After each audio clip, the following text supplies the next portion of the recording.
Dis so lekker om vanaand by julle te kuier. Ek het nou al 'n paar keer gekuier saam met die aanbiddingsspan. Vir die van julle wat my nog nie ontmoet het nie, ek is Liesel Marx Davel en ek het 2 honde en 1 man.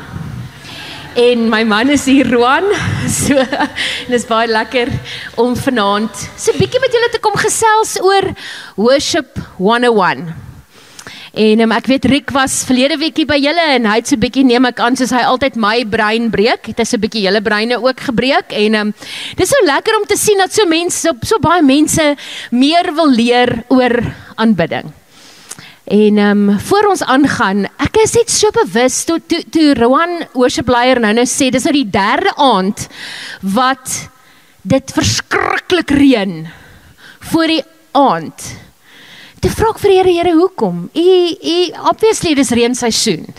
Natuurlik, dit bou op en dit reën in Pretoria hierdie tyd, maar hoekom spesifiek en as ons begin? Dan is dit so rustig en vrede. En ek beleef net vir kameeldrif, beleef ek 'n seisoen van skoon was, maar ek beleef ook hoe dit gaan begin nuut groei. En ek beleef ook hoe dit oorvloed sal wees. Soos ons nou net ons hierdie haal hoor, dink ek, o jene ons kar, en sê die Here, nee, ek kom net en ek kom maak dit skoon en wit. So, dis wat ek beleef, en die feit dat dit so met aanbidding gebeur, maak my baie opgewonde. So ek wil dit net gou met julle gedeel het. So ek is nou vir so 16 jaar deel van Doxadeo. Ek was vir so 7 jaar die aanbiddingsleier daar by Doxadeo Oos, en toe was ek vir 4 jaar was ek by Park View, ons Engelse kampus, was ek daar die bedieningsleier, en maar ek het die Here vir 11 jaar vertrou om net Doxadeo se aanbiddingsprosesse te lei. So ek het die wonderlike voorreg om elke dag net liedjies te skryf. Okay, dit was 'n grappie. Nee, dis definitief nie al wat ek doen nie.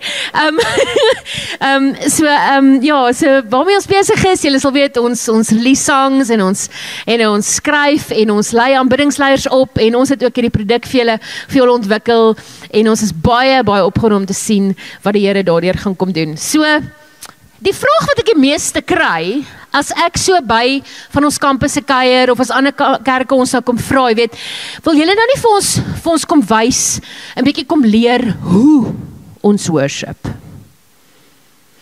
Of as ek nou so 'n bietjie begin teach oor worship, dan vra mense, hoorie, wil jy nie net vir daai mense wys, weet, mense moet so 'n bietjie jou hande oplig nie, hoe mens worship? Dan wonder ek nou by myself, hoe ek worship en hoe jy worship, is dit anders? Is my maandag worship, hoe ek worship, anders as my Sondag worship? Is hoe 'n pastoor of 'n aanbiddingsleier worship anders as 'n juffrou of 'n mamma of 'n tiener, of lyk my worship anders op 'n Sondag waar ek dink Jesus sien? En dit gee my so 'n bietjie van die Engelse woord is heartburn, as ek dit moet antwoord. Want dit laat letterlik my hart brand. Want is die verkeerde vraag. Dit kan nooit begin by hoe nie. Dit moet altyd begin by wie.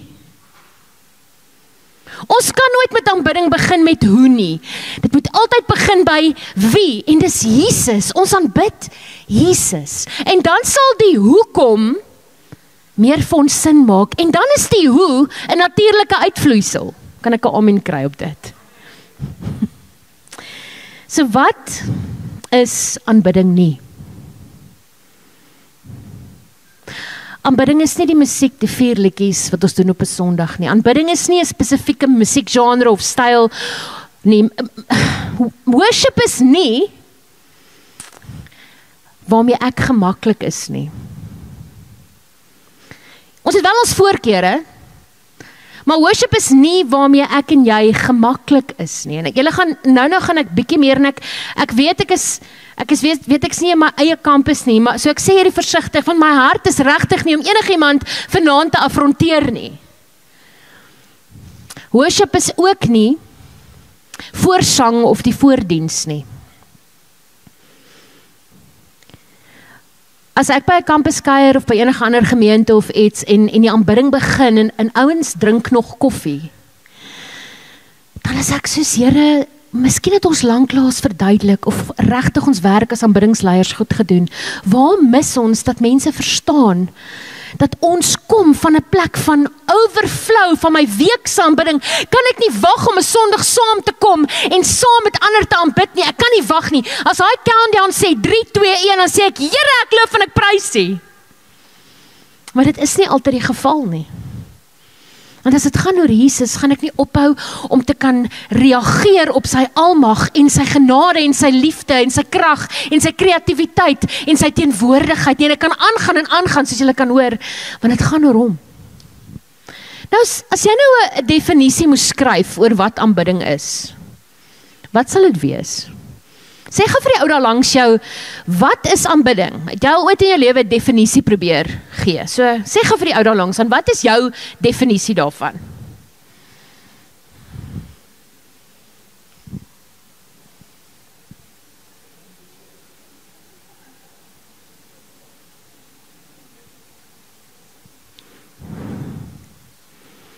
Goed.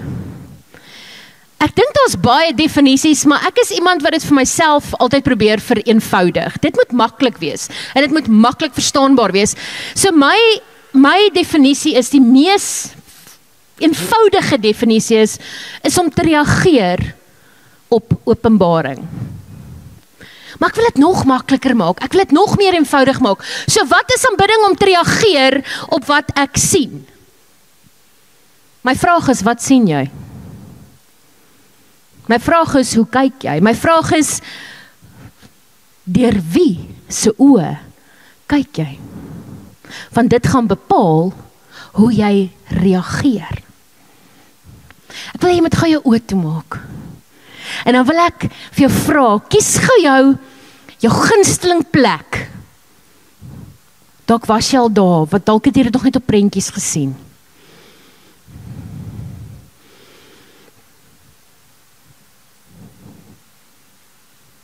Wie van julle het die Kreerwiltuin gekies?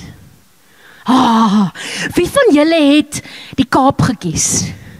Wie van julle het Frankryk gekies? Wie van julle het 'n woestyn gekies? Julle kan julle oë weer oopmaak. Maar weet julle wat het gebeur? Toe ek sê, wat jou gunsteling plek? Toe gebeur daar so iets met elkeen van 'n wow. Want met jou fisiese oë het jy na daai plek toe gegaan wat jy weet hoe lekker dit is en hoe mooi dit is. Want met jou fisiese oë het jy dit gesien en jy reageer daarop. Vanaand wil ek vir jou kom sê, die Here wil hê dat jy 'n openbaring moet hê in jou geestesoë en jou sielsoë om altyd te kan reageer op wie hy is. Ek wil hê ons moet Openbaring 4 gaan lees, net vers 1 en 2. Jy is welkom om jou Bybel oop te maak of jou YouVersion app. En ek gaan eers dit in Afrikaans lees en dan in Engels, en ek sal nou vir julle sê hoekom. Hierna het ek, Johannes, soos hy wat dit geskryf het, in die hemel 'n deur gesien wat oopgemaak is, en die stem soos die geluid van 'n trompet, wat ek vir die eerste keer met my hoor praat het gesê, kom op hierheen, en ek sal vir jou wys wat hierna moet gebeur, en onmiddellik is ek deur die Gees meegevoer.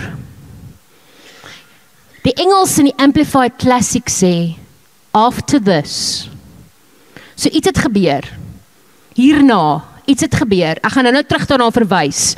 I looked, and behold.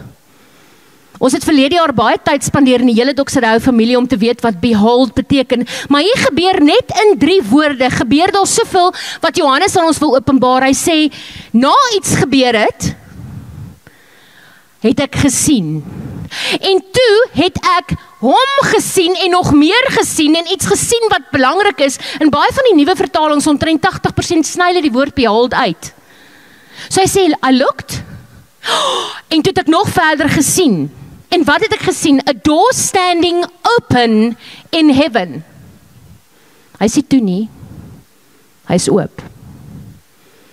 And the first voice which I had heard addressing me like the calling of a war trumpet. Weet jy of julle weet nie, John Simon speel trompet. Nou imagine gou 'n war trumpet wat met jou praat. En hy sê iets onsaglik belangriks. Hy sê, "Come up here." Kom worshipers, come up here. And I want to show you. Ek wil jy moet iets sien wat verder moet gebeur. And at once, sê die Amplified Classic, I came under the Spirit's power, and behold, weer in hierdie vertaling wat sê, sien iets wat groter is as wat jy in jou fisiese oë sien. A throne stood in heaven with one seated on the throne.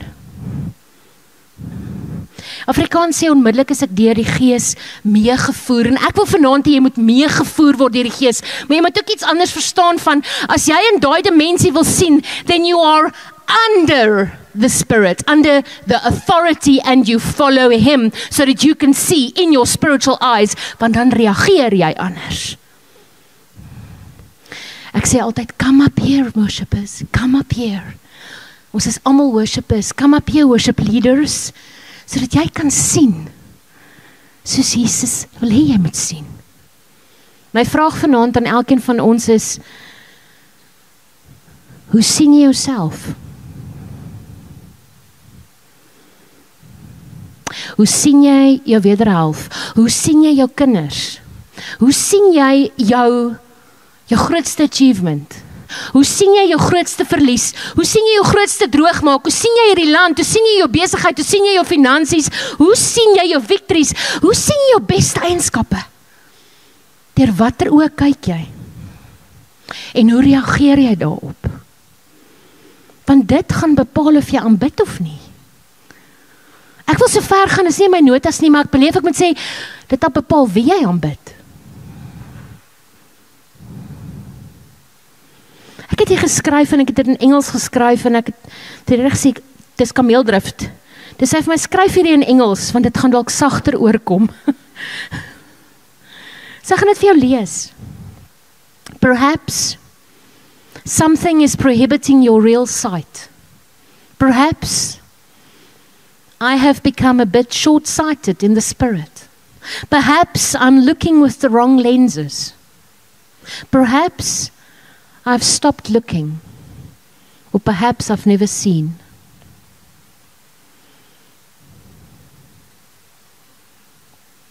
Daai gou 'n bietjie insak. Die volgende skrifgedeelte het ek aspres nie op die skerm gesit nie. Tussen vers 1 en 2 in Openbaring 4 is daar so 'n stuk wat die troonkamer beskryf word. En ek wil vir al die creatives sê, kan ek gaan almal net sien in die vertrek, wie is al die kreatiewe mense? Kan ek almal se hande asseblief opkry? Want jy die Heilige Gees in jou, you have the creator of the universe inside of you, you are creative, goed. Wat ek wil sê is, gaan lees net, hoe mooi is die troonkamer. Ek weet dit is net 'n visioen van wat Johannes geskryf het, maar kan julle net dink, as dit so mooi is, met al die kleure en kristalle, hoe mooi is die troonkamer? En dan wil ek hê jy moet jou oë toemaak, en ek wil hê jy moet met vers 6 en 7, en die rede hoekom ek dit doen het, julle gaan die volgende 4 weke en 5 weke meer journey nog oor hierdie, maar ek wil hê die Here moet jou prentjie vir jou maak, want ek weet hy wil jou op 'n journey vat om meer van hierdie te leer. So ek gaan vir jou vers 6 en 7 lees. En naby, rondom die troon, was daar 4 lewende wesens, vol oë, van voor en van agter. Die eerste lewende wese is soos 'n leeu gelyk, en die tweede soos 'n bul. Die derde het 'n gesig soos die van 'n mens gehad, en die vierde het gelyk soos 'n arend wat vlieg. Elkeen van hierdie 4 lewende wesens het 6 vlerke gehad, wat aan die bokant en aan die onderkant vol oë was. Het julle dit al ooit raak gelees? Hoekom het hulle so baie oë? Om te kan sien. Maar wat sien hulle? Hulle is reg, dit sê naby. rondom die troon en hulle sien Jesus selfs agter. Selfs as hulle aanbid, dan het hulle oë op hulle vlerke en van agter en daarom hou hulle aan reageer want hulle kan nie anders sien want elke keer hulle sien hom oor en oor en oor. My vraag is, hoekom? Want dit is 'n konstante siglyn. Hulle hou nie op behold and become. Behold, want elke keer sien hulle nie, hulle sien vanuit 'n ander dimensie en hulle is korrek geposisioneer. Hulle is in die troonkamer. My vraag is jy geposisioneer? Waar is jy geposisioneer? En nou hoor ek van julle sê, ag vrou, ek is in kameeldrift tans. Ek is in Pretoria, ek is in Suid-Afrika, dis waar ek geposisioneer is. Kan ons net so 'n bietjie reël wees? Jy weet, Liesel, ek kan nie die hele tyd daar in die troonkamer wees nie. Ek het regte issues, ek het 'n 8 tot 5 werk en ek dan wil ek vir jou sê, vanaand wil die Here vir jou uit 'n ander dimensie, elke situasie en elke deel van jou lewe wil hy vir jou kom openbaar vanuit hierdie perspektief. Sy hart is dat jy kan sien, dat jy hom kan aanbid in elke aspek. Ek het nou gesê, Openbaring 4:1 sê, en hierna, and after this. Wat beteken, as hy sê hierna het iets gebeur, maar wat het voor dit gebeur? Een van die mees bekende evangelistiese teksverse is Openbaring 3 vers 20. Wie kan vir my sê? Kyk, ek staan by die deur en ek klop. Well done. Dis wat ek gehoor het toe ek by die eerste kamp was, daai tyd was dit wat CSV. Dis een van die eerste wat ek gehoor het, hy klop en hy klop. Maar ons lees net daai vers, maar ons lees nie die volgende gedeelte nie. Kyk, ek staan by die deur en ek klop.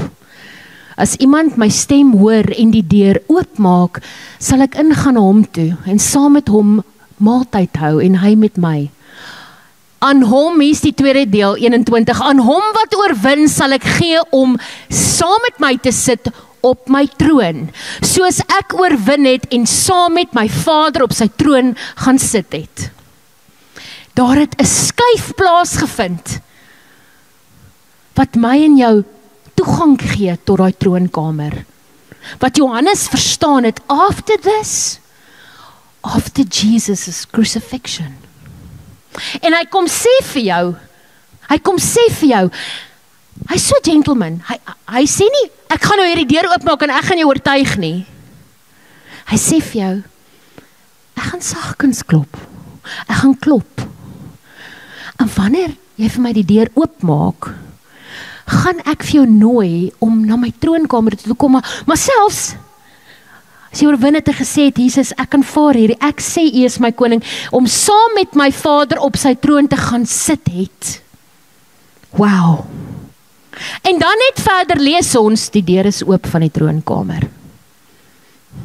Nou my ma het altyd gesê, as die deur toe is in die slaapkamer, kom jy nie in nie, maar as die deur oop is, weet jy kan op die bed gaan spring. Nee? Is ek bietjie te reël? Okay. So wat ek wil sê is, die beauty van is, hy het geklop aan jou deur, jy het hom oopgemaak en nou sê hy vir jou. Hy sê vir jou selfs hier al, soos ek oorwin het en saam met my Vader op sy troon gaan sit en dan sê hy net voor dit, jy kan saam met my kom sit in hierdie troon, in hierdie troonkamer. Dis van waar uit hy operate. Ons lees nog verder. Lees ons in Efesiërs 2 vers 5 tot 7.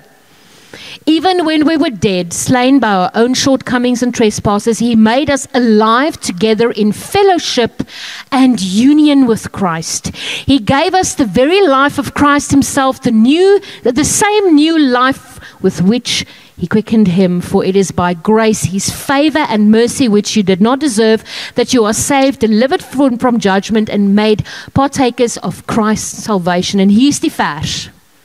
And He raised us up together with Him and made us sit down together, giving us joint seating with Him in heavenly places, by virtue of being, not doing, in Christ Jesus, the Messiah, the Anointed One. He did this that he might clearly demonstrate through the ages to come the immeasurable, limitless, surpassing riches of his free grace, his unmerited favor, in his kindness and goodness of heart towards us in Christ Jesus. Die Afrikaans sê sy barmhartigheid, dit sê ek sit in hemelse plekke met hom. My hele lewe verander die oomblik as ek sê ja, Jesus. Hier is die ding, ek identifiseer nie meer om eendag hier op aarde te sikkelkarring en te wag en te wag en te wag en eendag gaan ek goed genoeg wees om in die troonkamer voor hom te buig nie. Nee, ek is ingesluit by sy dood. Ek het saam met hom dood gegaan. Die oomblik toe ek gesê het, ja Jesus, ek is deel van sy opstanding, ek identifiseer daarmee saam. Ek is deel van sy ascension, deel van sy hemelvaart, deel van die storie. En dan sê die woord vir my op 2 plekke, eintlik op 4, maar ons het nie tyd om deur al die skrifgedeeltes te gaan nie, dit is in jou creative journal. Sê, ek sit in hemelse plekke met hom. Dis van waaruit ek leef, elke dag, elke sekonde, want ek sien soos hy wil hê ek moet sien. Hy kom verander my as persoon, hy kom verander my perspektief, hy kom verander my posisie en hy kom verander my plek. En ek gaan nou 'n bietjie meer daaroor sê. We are seated with him in heavenly places. Jy's in die troonkamer altyd welkom, die deur is oop. Net dit verander die manier hoe ons aanbid. Kan ek iemand 'n amen kry? Goed. Wat beteken dit as ons sê die persoon, ek identifiseer nou met die persoon van Jesus? Ons ken baie goed Romeine 12:2 wat sê, don't be conformed by the patterns of this world, but be transformed by the renewal of your mind. Maar Romeine 12 vers 1 sê, wat sê dit? Weet iemand? What is your true worship? To be a living sacrifice. Wat beteken dit in hierdie scenario, in hierdie konteks? Dit beteken, ek is lewendig vir die res van my lewe, maar ek sacrifice. Want hy was die ultimate sacrificial lamb. En daarom kan ek met hom identifiseer. Ek verstaan wat hy vir my kom doen het. Die persoon van Jesus het mens geword, sodat ek 'n nuwe persoon kan word.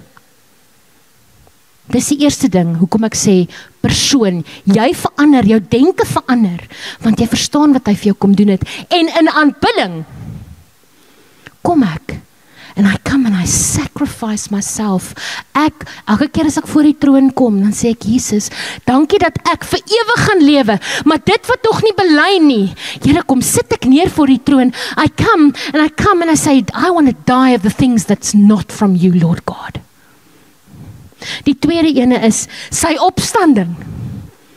Al gaan dit hoe goor in jou lewe, net om te weet, ek het die opstandingskrag van Jesus in my, die Heilige Gees is genoeg rede om altyd met hom te wil connect, om altyd met hom, ons het nou gelees, to commune with him, to have union with him, to know him so well. Net dit is 'n rede om hom te aanbid. Die persoon van God die Vader wat my so lief het, Jesus wat my gekruisig is het, en die opstandingskrag van hom in my. Nog iets wat verander het is my perspektief, ek het baie daaroor gesê. Jy kyk op 'n ander manier na die lewe, want jy kyk vanuit hemelse plekke. Kolossense 3 vers 20 sê, and, waar is dit nou, ek wil dit vir julle in 'n spesifieke hierso. Kolossense 3 vers 2 sê, dis nie op die skerm nie, set your mind and keep focused habitually. Maak dit 'n gewoonte, maak dit 'n habit.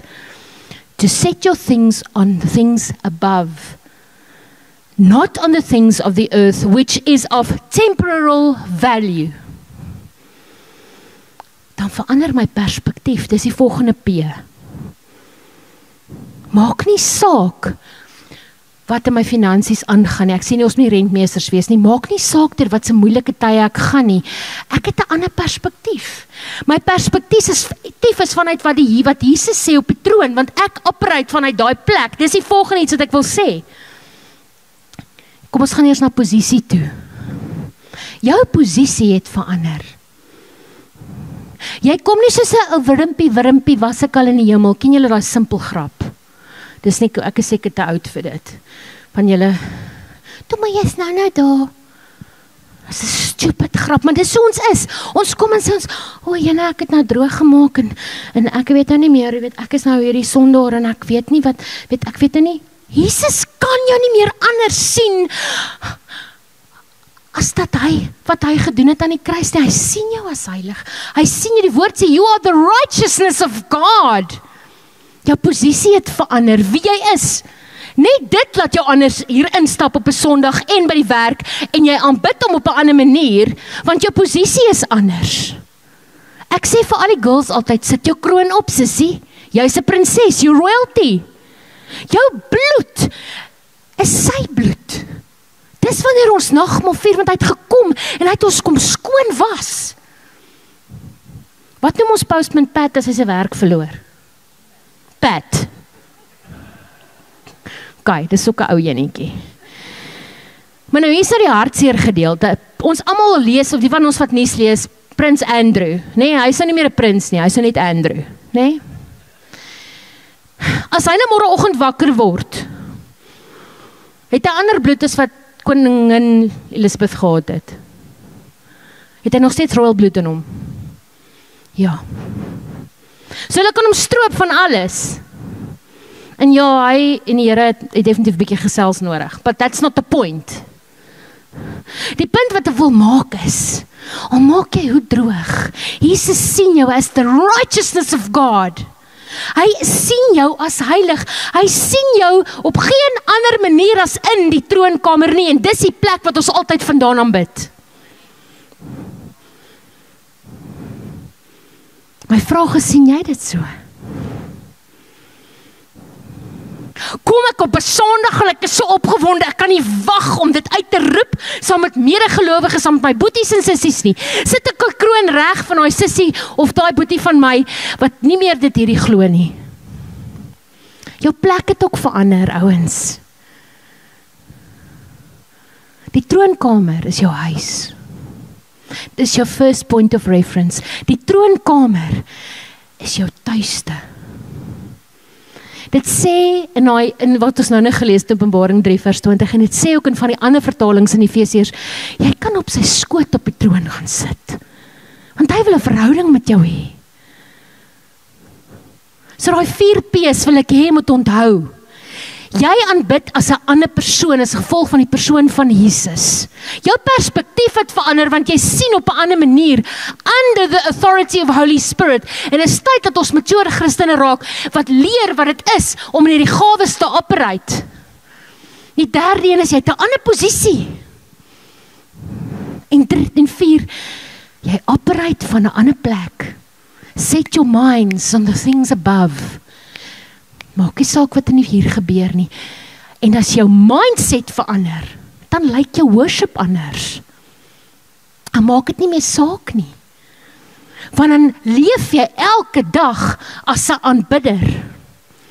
Van 8 tot 5, 24 ure 'n dag. Ja, ek love die verskillende vertalings van Johannes 15, wat sê, dwell in me. Dwell in me is weer 'n ander woord wat die ander vertaling sê, abide in me. Bly in my, want ek wil in jou bly. Die ander een is remain in me. Die rootwoord is dieselfde, maar as die 3 verskillende woorde beteken, vanuit verhouding met my. In union with me. Die enigste manier hoe jy hierdie gaan verstaan, is as jy intieme worship tye met hom het. En ek dink oor 4 weke gaan jy eers tyd met dit spandeer. So ek wil nie nou nie. Maar vanuit 'n plek van verhouding. En ek wil vir julle 'n Psalm lees. Dawid het hierdie so goed verstaan. Hy was aan 'n wit broodjie. Nee, dis nie biblical nie, ons is almal wit broodjies. En ek wil hierdie vir jou lees, en ek wil vir jou vra, dat jy, die Heilige Gees net op hierdie oomblik niet stuur op 'n baie, baie bekende Psalm. Kom, laat ons jubel tot eer van die Here. My vraag is, wanneer laas het jy gejubel? Wanneer laas het jy gejubel oor die Here? Wanneer laas het jy soos 'n dogtertjie en 'n seentjie, weet, as die jong kindertjies so binne die kerk rondhardloop, nê, en hulle is so opgewonde, en daai worship musiek begin, dan sê niemand vir hulle, jy moet nou dans nie, dit begin net van self gebeur.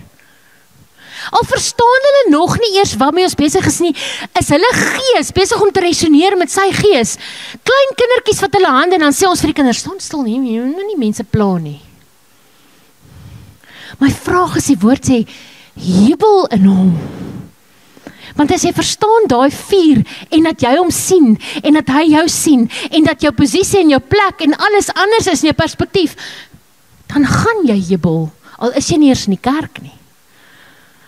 So die woord sê, kom laat ons jubel tot eer van die Here, laat ons juig oor die rots, by wie ons redding vind. Hy is my vaste, hy het nou gesing, ons het nou gesing saam, hy is my vaste rots. My vraag is, het ons daar gejuig? Is dit jou waarheid? Laat ons na hom toe gaan met lof. Laat ons hom toejuig met lofsange, want die Here is die magtige God, die groot koning oor al die gode. Maak nie saak wat Trump doen nie, maak nie saak wat hierdie ou doen nie, maak nie saak wat daar. En dan wil ek ook vir jou sê, as daar goed is wat afgode in jou lewe is, wil die Here dit vanaand vir jou kom sê, hy is die God bo dit. Come and submit and surrender it to him. That is also worship. Want die Here is die magtige God, die groot koning oor al die gode. Die dieptes van die aarde behoort aan hom. Die kruine van die berge is syne. Die see is syne. Hy het dit gemaak.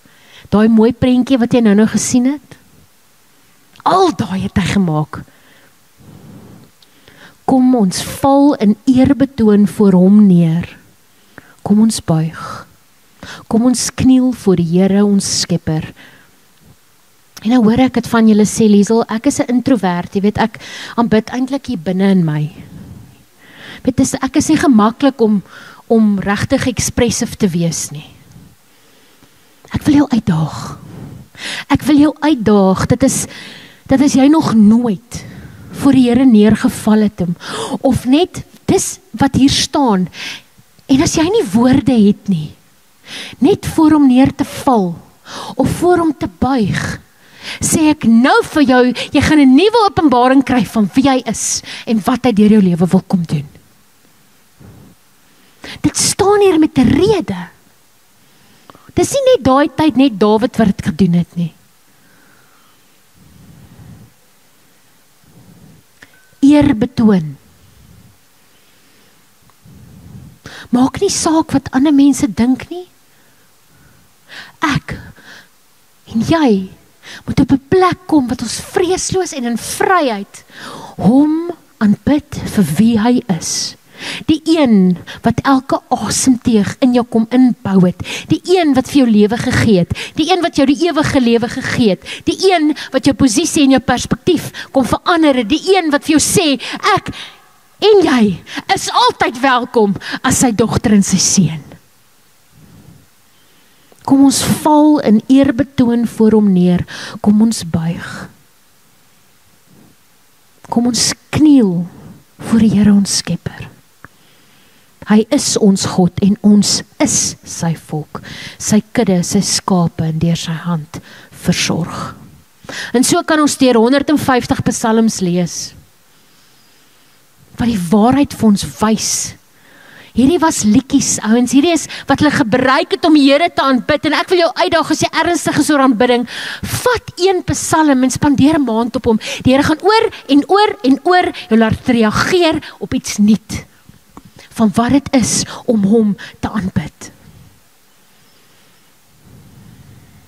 Ek kan bid as 'n kind van God, ek kan bid as sy regverdige, ek kan bid as 'n nuwe skepping, 2 Korintiërs 5:17, net later aan sê dit, ek kan bid as sy ambassadeur, ek kan bid as sy verteenwoordiger, en jy ook. Dit laat mens bietjie anders aanbid. Dit verander my leefstyl in aanbidding. Want ek reageer, nie wat ek in die vlees sien nie, ek reageer van wie hy is en wie ek in hom is. En onmiddellik lyk dit anders. Dan is dit by wie? En dan verstaan ek hoekom, wat ek nou mee begin het. En dan is die hoe, vir elkeen so mooi, en so vry. En dit hoef nie in 'n boksie in te pas, soos die ou langs my nie. Ek dink ons spandeer nie genoeg tyd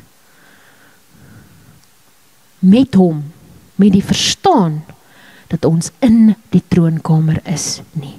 So hoef hy my iets te doen nie, hy het ons oneindig lief. Die oomblik as ek sê, ja Jesus, dan is ek daar. Dan operate ek van daar. En ek reageer vanuit openbaring en ek kan sien, soos Johannes sien. Ons moet net meer ingesteld raak. Ons moet net ons oë op hom rig en nie die hele tyd so nie. Worship team, julle kan so lank opgaan.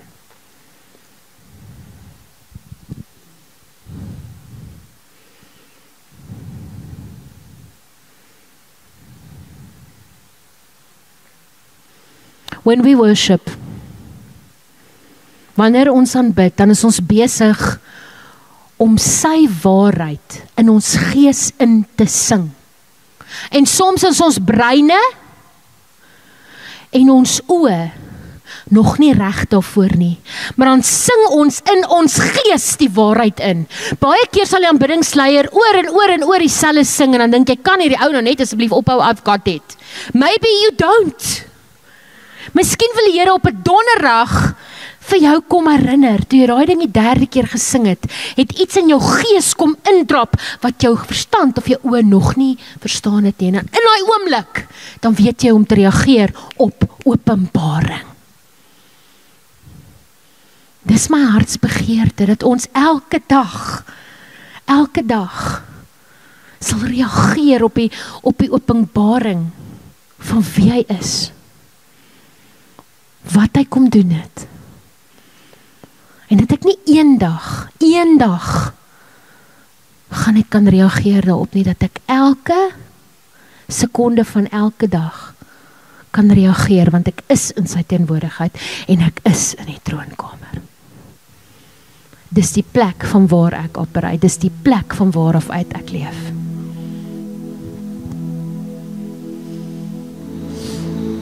Ek wil afsluit vanaand met net die volgende 2 verse.